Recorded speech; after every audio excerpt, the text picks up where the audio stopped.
Hello everybody. Let me turn this around until Eric comes. Can someone give me 3 thumbs ups if you can hear me clearly?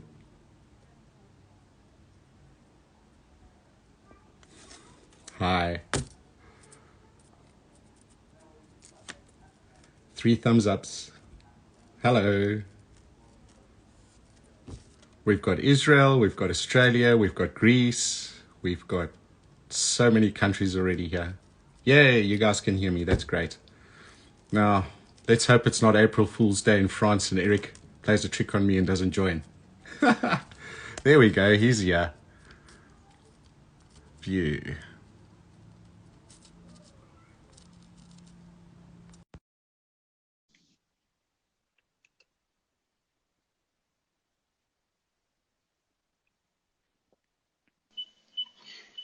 April 1st, that's what you're saying? Hello, Eric. How are you? Yeah, he's saying some bullshit like usual, eh? Yeah, always, always. You know, it's the Greek in me. What can I do? Yeah, it won't be you anyway. It wasn't happening this way, right? How are you? How's the family? So far, so good. Look, I got my little assistant over here. Oh, ooh, he's got so big. He's Hello. got big. He's got big. Tell me, do you never stop? Every time I talk to you, you're doing something. Training, shooting, dry firing. Yeah, yesterday, what was the, yeah, I was doing my abs when I called you yesterday, so I'm at the gym actually now. Can you Do use some your running. firearm in the gym? Yeah, it's my own Cool. gym. Oh, there we go. Yeah, Perfect. that's the Oh, academy. nice. So you got everything you need to do the workout, though. Excellent. Listen, thank you for joining us. I appreciate you taking the time, and Fun. it's a good opportunity to get some insight from a multiple world champion. I just want to make an introduction of you to the shooters that have joined. For those who don't know, new shooters to the sport, Erić Grauffel is a multiple-time world champion. I think he won his first world championship when he was about 19 years old, turning 20. I think he's got 7 world championship titles and 1 when you were a junior. Is that correct? Well, basically the one in '99, I was still a junior, so which is actually kind of cool because you get to win twice if you manage to get the overall. That's right. So So, let's say 2 titles in one shot. and that So means 2 president's medals as well. that means I potentially can't wait to be senior, see if I can do it and repeat that again and get 2 Awesome. out of 1. Awesome. Brilliant achievement. So we've asked the viewers to give us some questions, and I was overwhelmed by the responses. We've got some world champions themselves watching us now, looking for insight from you. They're probably your rivals on the range. And I thank everyone for their questions. I've condensed the 100 or so questions I got into 3, 4, 5 main themed ones. There was a lot of stuff that was similar. So There's one guy saying that we have to put the pods on. The pods are actually not so far. Over here on the bench, I got them, so.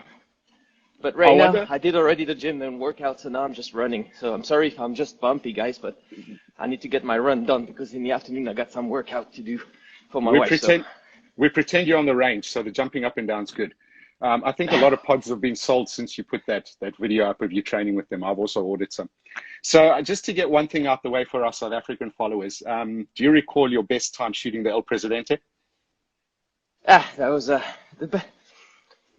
hold on. Best time, there's 2 things. Best score and best time. I think best time so far, if I'm not mistaken, around 3.5. 3.5, all hits. All on, yeah. All around the.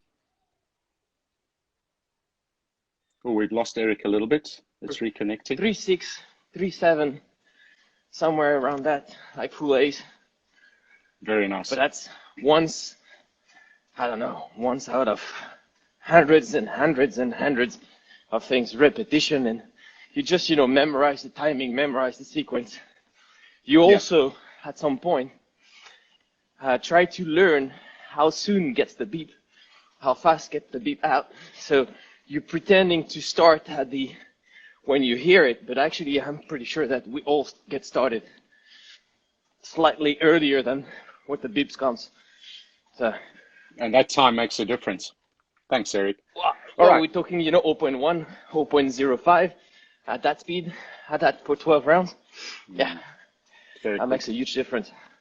Huge. It's also for listening to the start of that beep and getting used to listening to the beginning of it. Yeah, that's right. Okay, first question, which is a loaded question in the sense that it's got multiple parts to it, but it's one of the questions that's been recurring from all the viewers.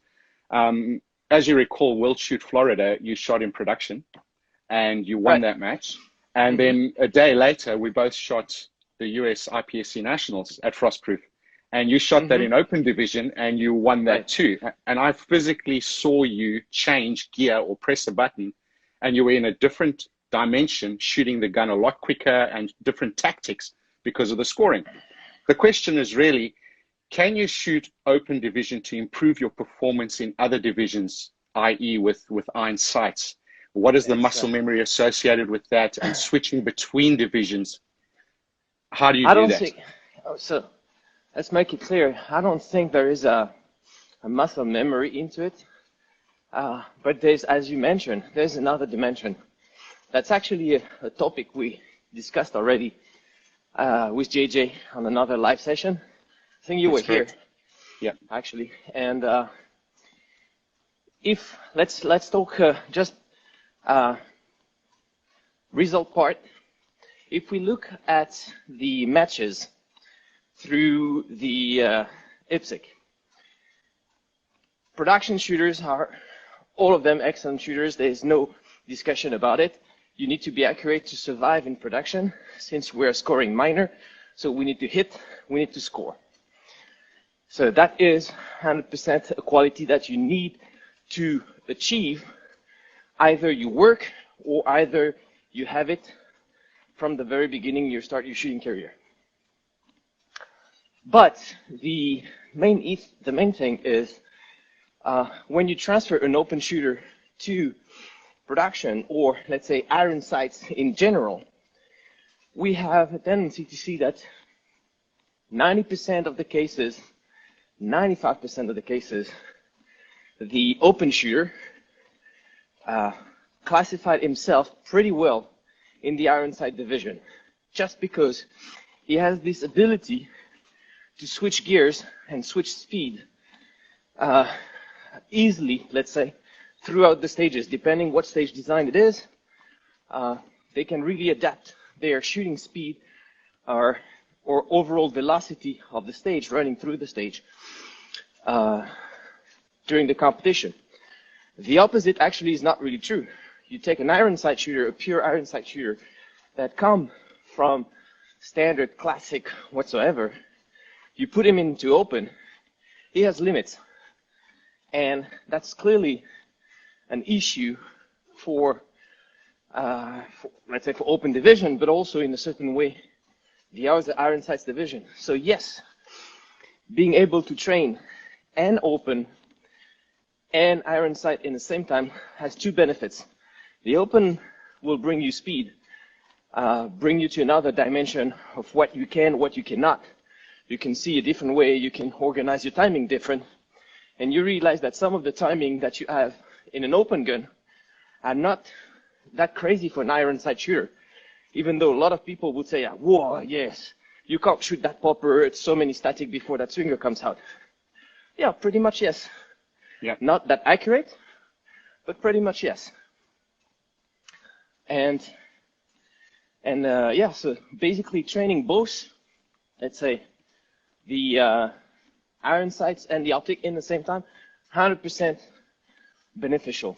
If you're an iron sight shooter, if you can take about 20 to 25% of your training into optic, fantastic. Same thing on the opposite side.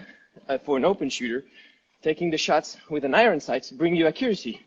So if you can train some iron sights while you're still an open shooter, it also brings you the being patient, placing your sight, actually placing your dot, in our case, onto the target properly, waiting, pulling that shot just right. Right. So all the technical sides of it stay the same as far as the discipline required to see your dot in the right place and manipulate the trigger correctly without disturbing the gun. Yeah, correct. But what you basically said is coming from open division, because you're at the top, at the fastest part of the sport, where it's a lot quicker, coming to Einsights, where you're talking standard classic production, you have an advantage because you're coming a little bit down in speed and you're having to look at a few more things. So there is an advantage shooting open. I think yes. Honestly, for me, it felt like having shot open before made my life easier to get into production. Right. And I'm not sure it's through the opposite way around. Well, to be honest with you, my experience, and this isn't about me, it's about your experiences. I've experienced that. I left production, went to open for 2.5 years, came back to production, and the speed was just unbelievable. And I've always been guilty of sticking to one division and not training with another because I want to be better at what I'm doing. And I think it's the wrong way to go. So I'm definitely going to be looking at playing with a dot to improve my speed. You've probably seen and had that feeling that you switched back to production and you were like, wow, I'm shooting slow. Exactly. Or you had that feeling of, damn, I'm shooting super slow. And at the end, you look at the timer, you look at the score, say, oh, that's not that bad. Exactly. So it's a weird feeling, great feeling, but weird feeling as well. But it's kind of motivating, I would say. I like it. I like it. I like what you've said as well. It sort of confirms what a lot of people are asking and why they're asking. While we're on the subject, what do you do with your gear? Sorry, carry on. So I was going to say that if you see the past couple of years, I've been switching division back and forth. One time, a couple of open shoots, a lot of production, I would say, because it's right now easier to find 9mm. Lots of open, also standard, not so much because it kicks hard, and I'm not super fan of the 40 cal. But anyway, still shoot some standard matches, also production optic, and you realize that. Yeah, it doesn't really matter what you shoot in terms of division, as long as you understand in which zoning you have to fit which zone of type of shooting, which velocity, which speed, which accuracy is required per division, and you enter that zone. If you stay behind because it's your previous division or your previous style of shooting dictates it, then basically, I won't say you're screwed, but it's going to be hard. Yeah. What do you do with your gear, Eric, when you're swapping divisions? I mean, open, we're allowed to put the mags and gun anywhere we like. Do you keep your gun and mags in the same place? No, open, I'll have the open mags in the front. And you move your gun as well? No, the gun is pretty much the exact same spot for any division I have. Make the life a little bit more simple. But for the magazine, yeah, it's a little bit of an issue for open. I need, I don't know, maybe 20 minutes, 30 minutes just to get used to that placement. But after that, pretty much it's okay. Right. And I think just I understand. Don't forget the first one is in front.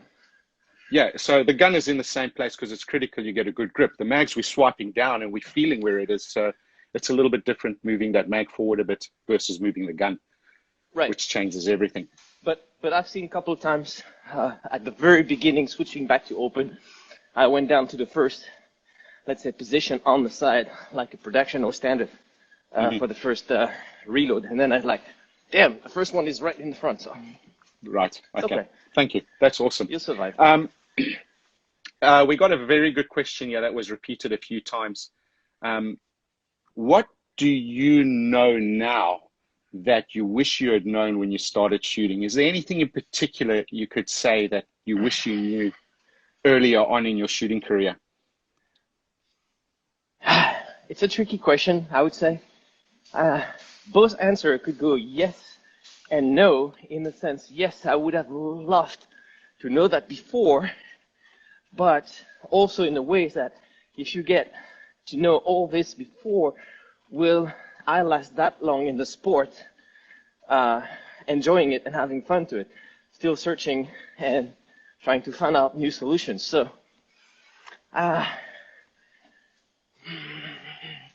so it's a constant learning process, constant learning. I would take to the fact that I've been taught by my dad for years, being strict, military style, wake up 6 o'clock, 6:30, breakfast is done, you go running, do this, do that. So everything was timed. Now I'm more, like, not more or less, but plus minus 5 minutes, you know. So there's a little bit of flexibility into it. Little bit. A little bit.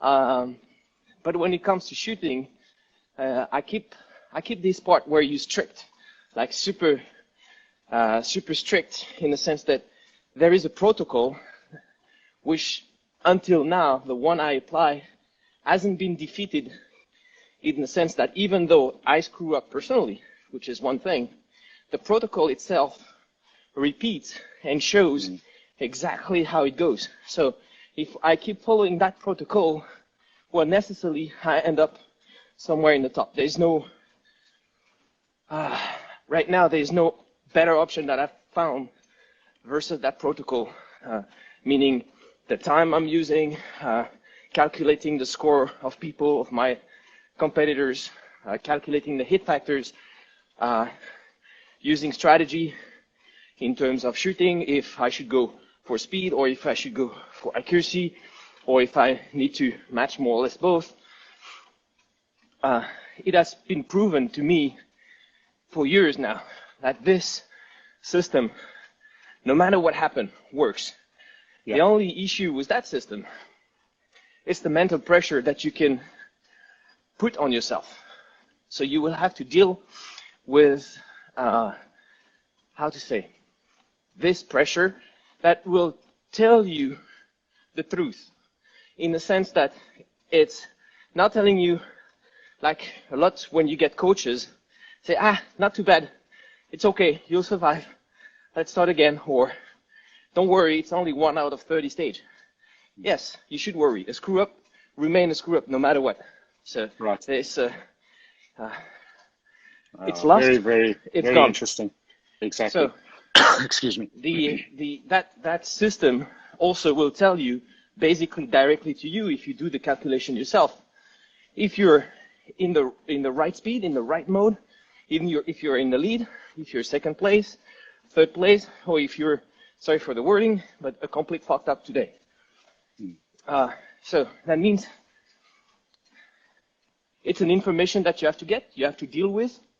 Now, what would be your reaction? Will you assimilate that information, change your shooting style, or like a standard human reaction, say, damn, bad stage, screw up.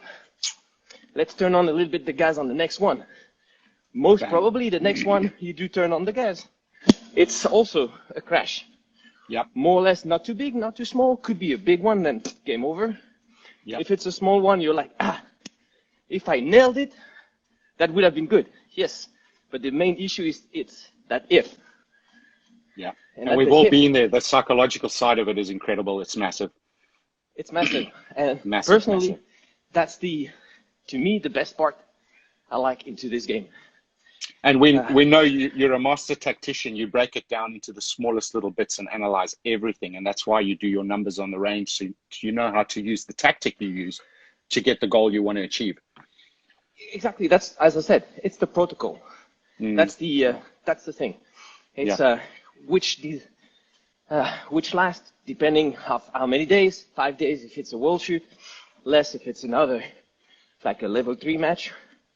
But still, the protocol remains the same. And no matter what you shoot, a local match, or a national, or intercontinental match, the system remains the same. And you cannot tell that system, small match, I'll take it easy. No, it doesn't work this way. Exactly right. A small match has the same exact value than a world shoot. So if you're able to tell yourself, I'll take it easy right now, then it's the first step for losing already. So it doesn't matter what style or what type of match you're shooting. It remains the same aspect, the same mental approach that you must have throughout the competition, from the stage 1 till the last stage. You must not necessarily give your best, but give everything you have to ensure you win. So you're running that program regardless if it's a level 1 or a level 5. You keep running the same program. Maybe you don't put the same effort in because it's a practice match or whatever, but you've got to keep consistent with your program. Wrong. Same effort. Same. So it's worse for the people on the local match, because if you start playing with their mind, and they are not ready, it's like destroying. So I try to go away from that part of the game. We don't play mind games, never.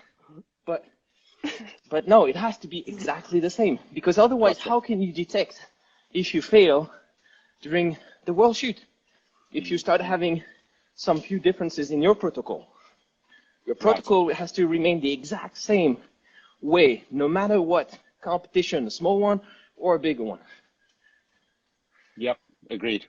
And you see the change in people's attitudes depending on the level of the match, and they don't do well most of the time. You've got to maintain that. I agree. Right. Very good advice. Eric, another question we had, we've got a lot of people in isolation and they're struggling with dry fire, and a lot of people have confined spaces. So one of the recurring questions was, what would be your best recommendation for anybody that is limited with resources and space for training? You know, limited ammo, limited space. What would you look at them? What would you say to focus on? Generally. Space, if you remember the range I used to have before, the very little, even we can say shitty one I used to have. Hey, it raised the world champion. It raised the world champion.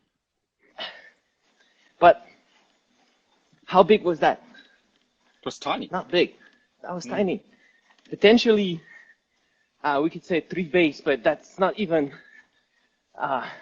for those who've been in the world shoot in France, for example, or let's say in Australasia, in the Philippines, we're talking about a medium-sized bay. My range for 3 bays, like a tiny bay, which was like 6-7 meters wide, about 8 long, and then a 25 by 10. With the river on the left. And then that long range, like 50-yard range, but like was, again, 6-7 meters wide, and a 50-meter long. That's it. So, in terms of space, you don't need that much.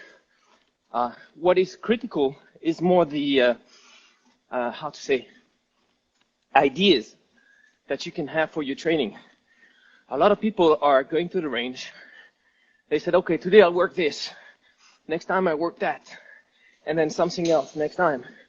And at the end, they end up like, I already did my rotation on the techniques or whatever I wanted to work with. And how to say, the main issue is the repetition that people are putting into the exercise gets boring.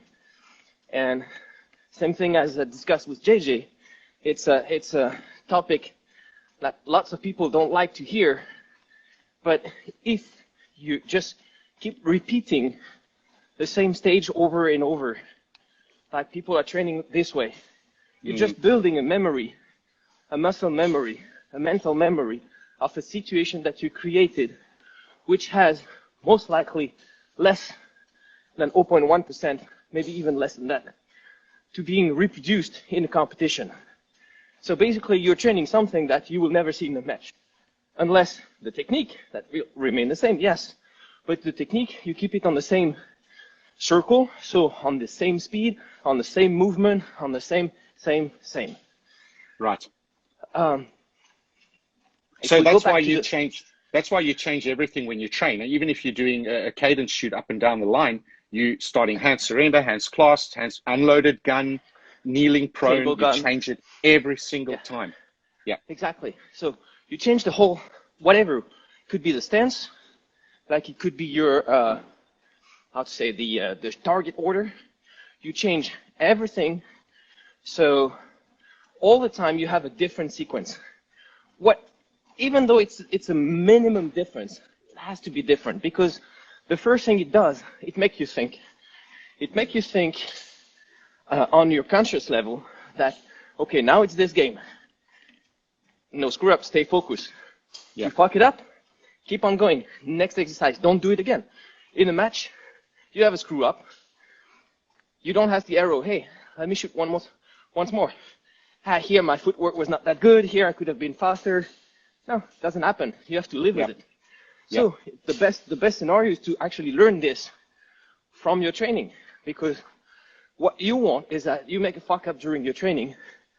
At the end, it's you tell yourself, all right, that last run was not so good. Let's try to make it better. Not the best, just better is good enough.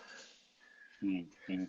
Very good. So yes, so the pods, for example, back to the pod system, which is in a dry fire, it's hard to have this random exercises because you're in a smaller area. You're finding difficulties because of the shooting. There's no real shooting order. Most likely we use only one target, two targets, but basically they are the same, more or less distance, or same angle, same. So the pods is actually easy because that program runs randomly for you. Yes. So you just have to decide what you want to do. Click the button, boom, it's one sequence. Couple of second break, boom, start it again, new sequence. You still work the exact same exercise, but because it comes random, whew, that's it.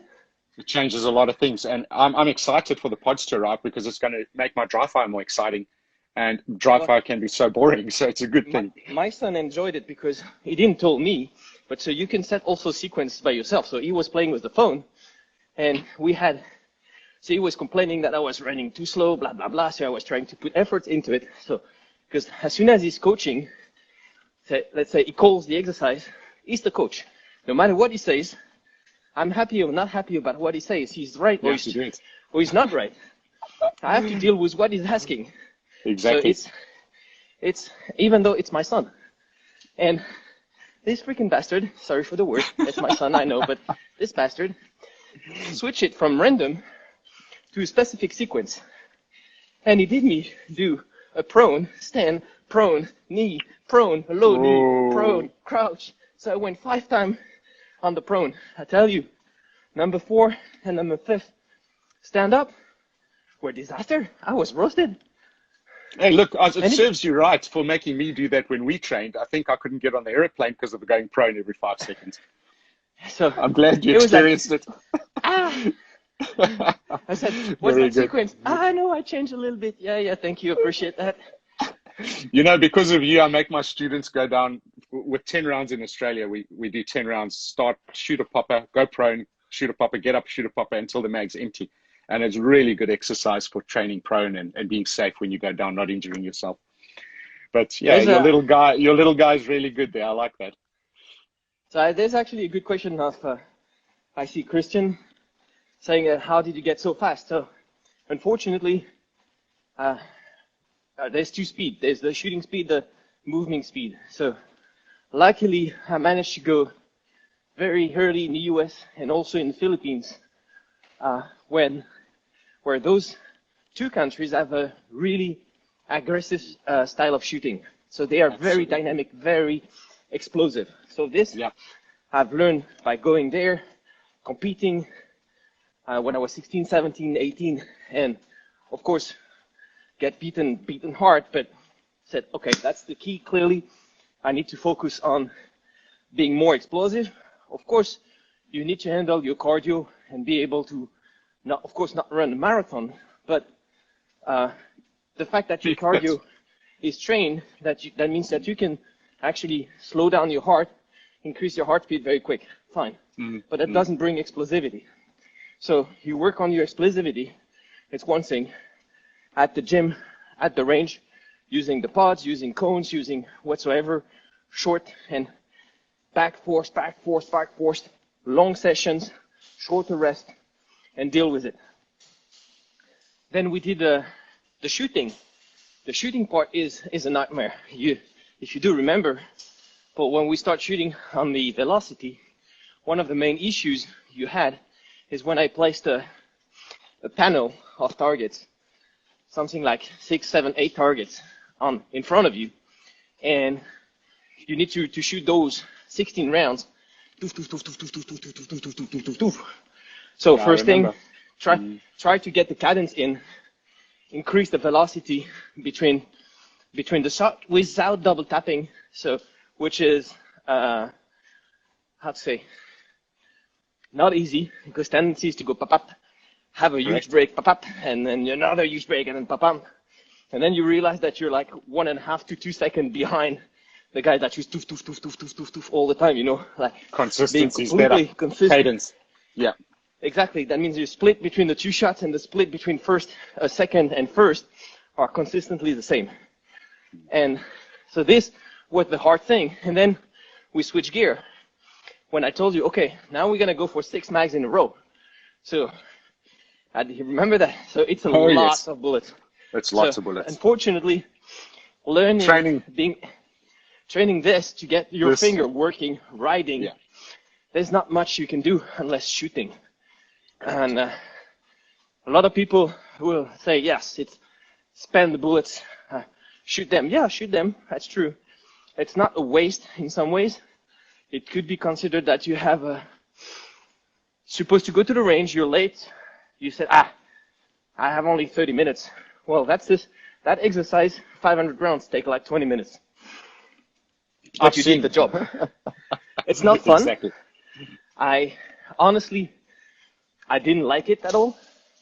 But when I was in the US, you get to see, I think JJ was on the right, and JJ has never been the fastest one on the split. But you take example of Max Michel, Casey Eusebio.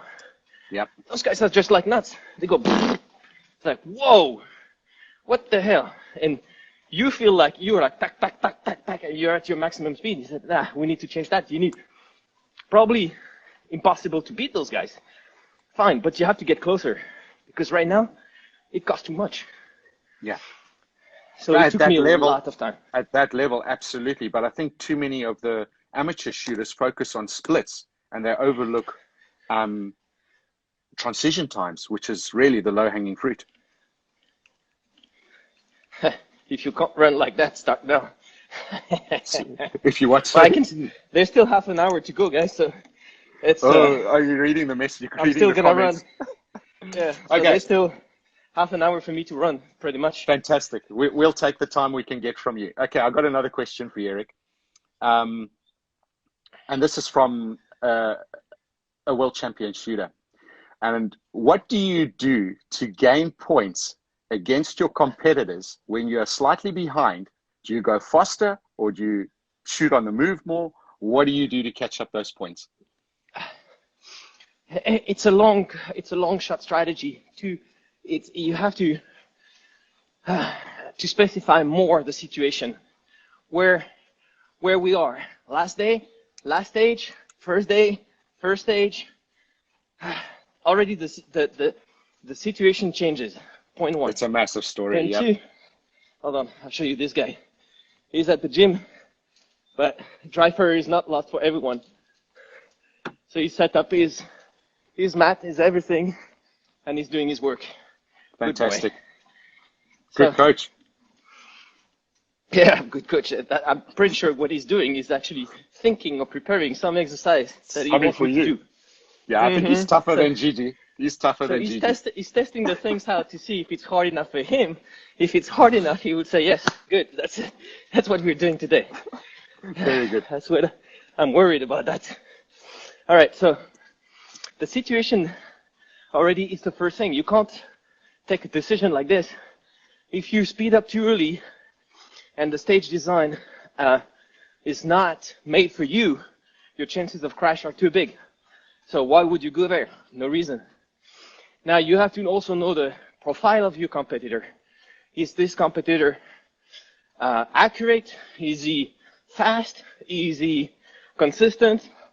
So that you can estimate what's coming in the next future stages, and if there are a potential, let's say, risk of damage for him that you can wait for. You can also detect that if is he in the perfect day, which happens sometimes, in the sense that I've seen some of my competitors, which are, I don't know, 4, 5, 6% behind me here in Europe, more or less average, and that day is either with me or in the squad in front or behind or whatsoever, so I'm tracking him, and that day is just like untouchable. So yeah, he's having that perfect day. Now, what are the chances that that perfect day will re-happen tomorrow? First question, most likely, from what I've seen, never. So far. Yeah. So Oh, that goodness. means my protocol so far, based on experience, will say, stand by. Don't try anything. Wait, stay as close as possible, but don't even try to go get him, No because risk. it's not gonna work. Apparently, it's not gonna work that day. So just stand by.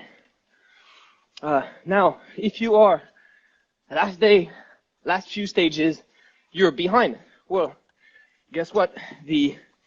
In the sport, there is only first place that matters. Second, third, fourth, fifth, they are always whatsoever, but they are not first. So in that case, yes, you will have to work.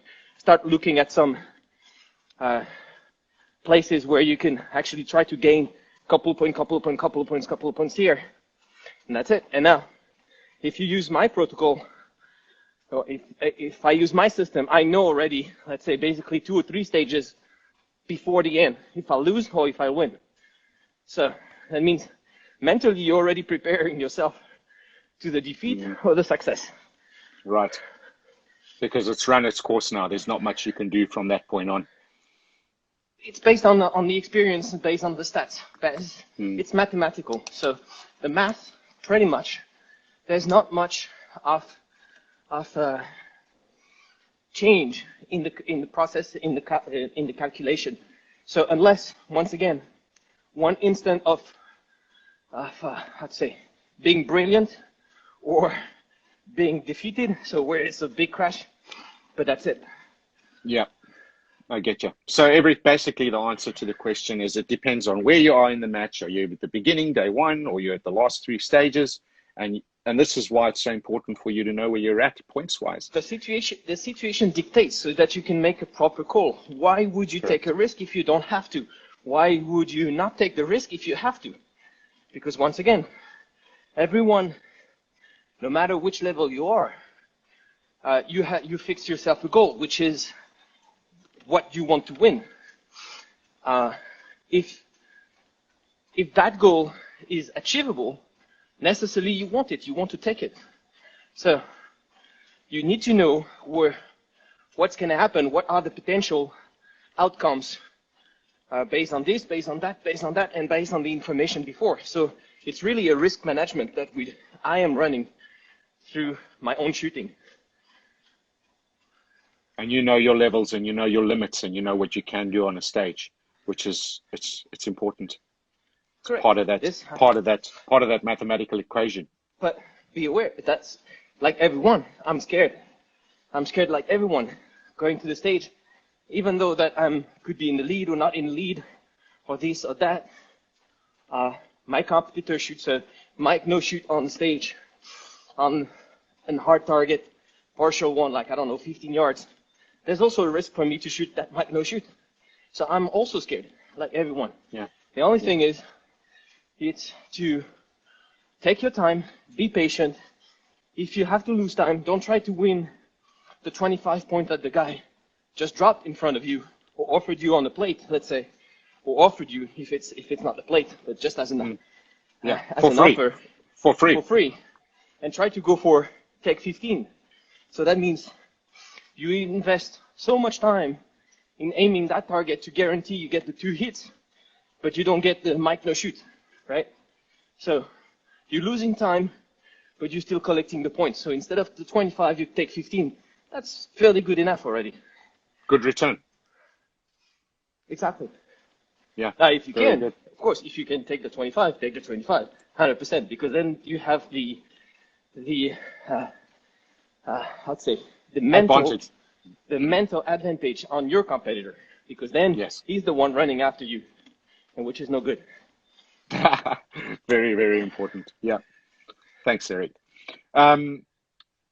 There's a question here that was asked a few times as well, and it's about how you prepare for a big match. What numbers of rounds are you shooting? What are you doing? How many times a day? You have your maintenance shooting when there's no matches coming, and you have your training when you're about to shoot a big match. What's your procedure there? So half season, winter time, I would say 250 rounds, 300 once every 2 days, 6 days a week.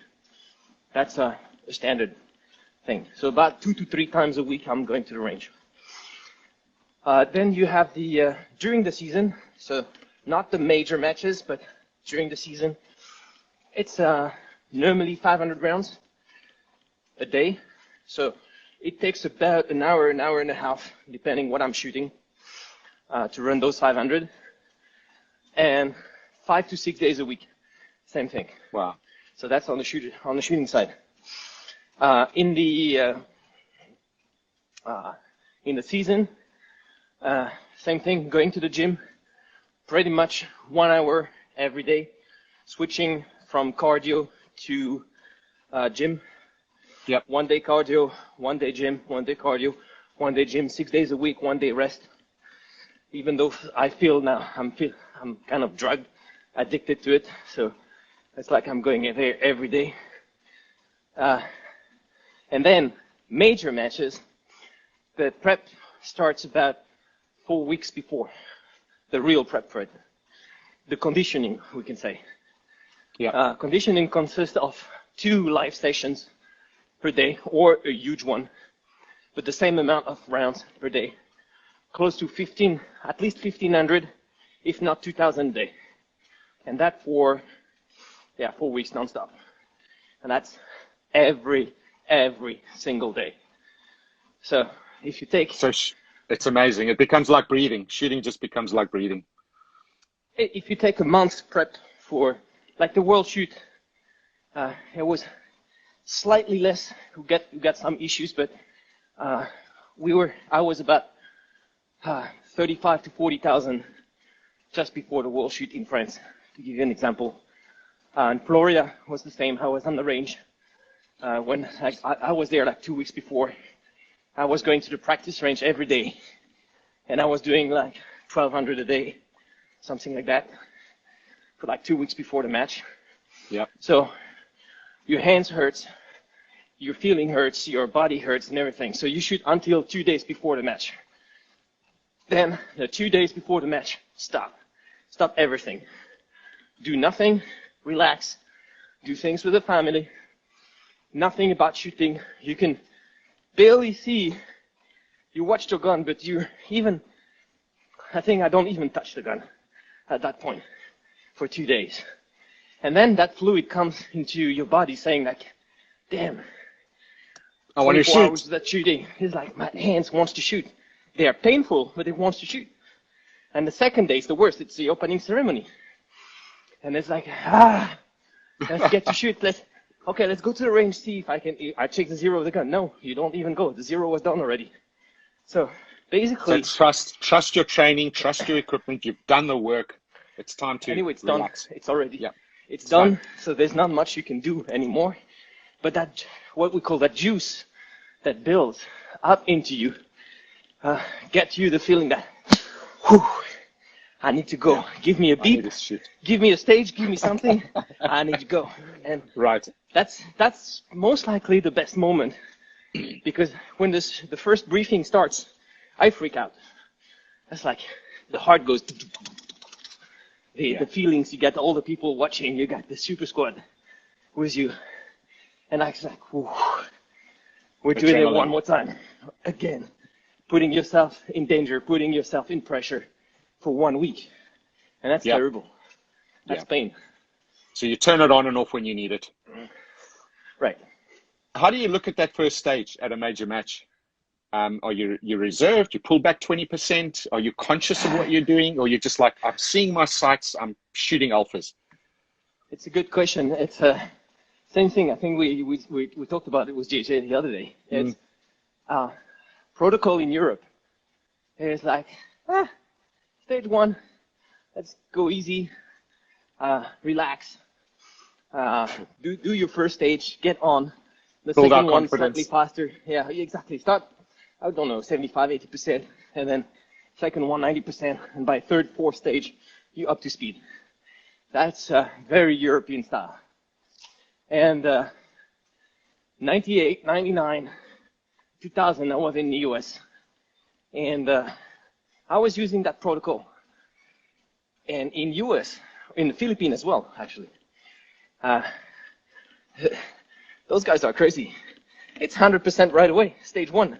First shot. Die or live. So, and I was like, damn, first stage, I'm already like 30 points behind the first leader, who's most likely not going to win the match, doesn't matter. But that guy took me 30 points on stage 1. I'm behind. I won. Yeah. And it's like, whoa, he can take me points, but not 30 points. So I'm 20% behind. What does it mean? What's going on here? Yeah. So, so I had to change that thing to really get myself into speed. I tried to be as close as possible to the 100% at capacity right away. You have no choice. Especially also the new generation will be in this mode. So this is, I would say, 90s style, 2000 style. This is over. Now today it's you have to be right on. You got to be there Plus and be on the minus, money. Yeah. Plus minus 5%, but you can't be 20% behind on stage 1. Doesn't work. Right. Otherwise, And it's we're too not much work. And just to let everybody know, we're not talking about being the world champion or winning overall. This could be in your class, in your division, in your grade. No matter what. It doesn't, yourself competing against yourself. It doesn't really matter. It's the same for everybody. Because what you're doing by doing this is that you give away 20% to your competitor, no matter which level you are. Exactly. So, and if the guy has been trained to run right away at 100%, that's it. So that's also what changed my training system, in the sense that I don't reproduce twice the same exercise. It means that my first exercise at the range in training, I shoot it only once. So I have to do it right. Otherwise, it sucks, and my personal feeling get hurt. So I need to be there right away. Yeah. And I think that's a mistake a lot of us make. We keep doing that exercise the same way until we feel good about it, and we walk away saying, hey, this is great, I can do it, but we can't produce it cold ball. We can't produce it when we need it. On demand, exactly. On demand. You need now, I want it now, do it. And you can't. You're like, you froze. Yeah. So you need to condition that in your training to be able to produce the goods on demand when you flick that switch. Well, let's say the good on demand is the good enough, I would call it. That's what I used to say to my people when I teach, because the good is also only one sector of what is potentially acceptable at that moment. So the good enough is good. I mean, that you're making a couple of mistakes, fine, no big deal. As long as you're in the range of all the other guys, either you win, either you're second, top 5, but you're within 5, you're within 6%. that band, exactly. Exactly. Very good. Very interesting stuff, Eric. Thank you. How much longer you got on that treadmill? Well, somewhere like 15. Okay, you're still all right to talk to us? You got oxygen in your body? Ooh. Yeah, you know what? I'm a lazy guy. Usually when I go running with my dogs and everything. Yesterday I had a friend of mine, an instructor, call me during the run outside. And we were in Visio, so it was like, damn, you're still running. And I was going uphill, downhill. So today I said, okay, I'm going to go on the treadmill, which means easier. My breath will be pretty much standard all the way through. Like yesterday I was going uphill. I was... All right. I thought that's how we were going to do this interview. You were going to be out on the street running, but I'm glad you're on your treadmill. Well, we still have these kilometer circle outside of home you can go. So it's not, I mean, I'm running always the same, let's say, parkour I have.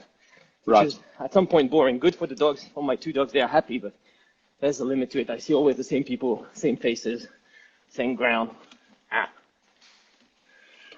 Okay, I just want to say a happy birthday to one of your followers from Puerto Rico. She was very excited to watch this, and the Puerto Rican fans are watching us as well. Puerto Rico, sorry, they're watching us, which is great. Eric, just a bit of general chat, and I know it's a massive, massive topic, but we have guns manufactured now. We have different grips we can use, but we also have very big differences in hands. And with your discussion with JJ, you talked quite extensively about having small hands, and you changed and modified your grip. Now, without having to go into too much detail, what advice would you give people with smaller hands to get a better grip on the gun? Well, the better grip is I'd say it's a long, Yeah, you long can borrow topic, this one. It's as massive, I said, I know. but the first thing is the good grip. No matter which grip or which forces or which strength you use on your gun, all techniques agrees to say that you need to be as high as possible on your gun. So that means you need to be exactly really high underneath the beaver tail. Basically, your skins flips over the beaver tails almost. Like The that. thumb goes exactly. Your thumb, you want your thumb on the safety as high as possible. You will need your palm, the back palm, really nicely in contact, not deep in because I don't squeeze, but really in contact with the back part. Whatever the With side the back is, strap. with back strap. Yeah. Whatever the side is, for me, doesn't really matter because we are not a vice.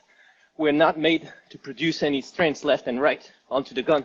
So whatever we're doing, for me, it's a loss of energy. It's a loss of energy, sorry. It's So you're talking about squeezing on the sides of the grip panels. For you, that's a waste for of me, energy. that's for me useless actually.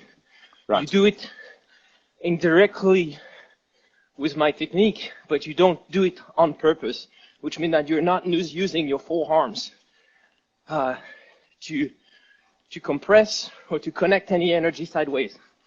A lot of people, if we go back to this, based on the volume I shoot, which is huge, I shot several million rounds. So far, I have no tennis elbow issues, nothing. I've been reloading. I reload mostly all my rounds, and I shoot a lot. And I have no issue in my arms. When lots of top shooters who are physically fit, who have muscles which are really well developed, they end up with tennis elbows. Yeah. And most likely, all these guys are squeezing the guns. Yeah. So you just can ask yourself, is squeezing a good method? I would say yes, it holds the gun, 100%. No discussion about it. On the long term, on the body construction, on your, physical respect of your body, is it the correct way? To me, it's not. It's going to hurt. It's going to hurt. Yeah. No matter what. So, and more or less depending which gun you shoot. I mean, as long as you shoot 9mm, you're okay, pretty much. But you start shooting 40 is a disaster caliber. It breaks everything. We all know it breaks everything on the gun, no matter which gun. It breaks. Sights, But everything. If it breaks the gun, your arms are right behind. What do you see That's it does correct. to your hands, to your arms, to your shoulder? It hurts. Brent, that's it. So gripping the gun in the correct manner changes, if you're not exerting that energy trying to squeeze the gun sideways like that, Right. you're not gonna look at hurting your body as much as you would. You can reverse it to the same theory that when people are changing sights, rear sight or front sight, so most likely you put your gun into a vise, right? Now, when they let's take the front sight example with a slot forward and backward, okay, in the axis of the barrel. So what does the people? They place the slide into the vise, which is the vise is like here, the slide is going this way, right? Right. And they start pam, pam, pam, pop it out, or pushing in the front side. But what happened, even though you compress super, super, super hard the slide, right? What happened with your hit? The slide moves a little bit. It still moves. It still moves. So already it tells you, whatever you do sideways here, like nuts with your muscle, you're not going to be strong enough to hold all the shots, to stop it, or control all the shots all the way through. Yep. Makes perfect sense. So if you've got it in the vise like that, and you're hitting it that way, it's going to move. So you're going to scratch, exactly, and you're going to scratch. And that's your the side analogy. That's the analogy you're using with pressuring on the sides, and the gun's still going to want to rock on that axis like that. Right. Correct. So we do that. The second hand, in the same theory, will go as high as possible. A lot of people are asking me, yeah, but you have your 3+1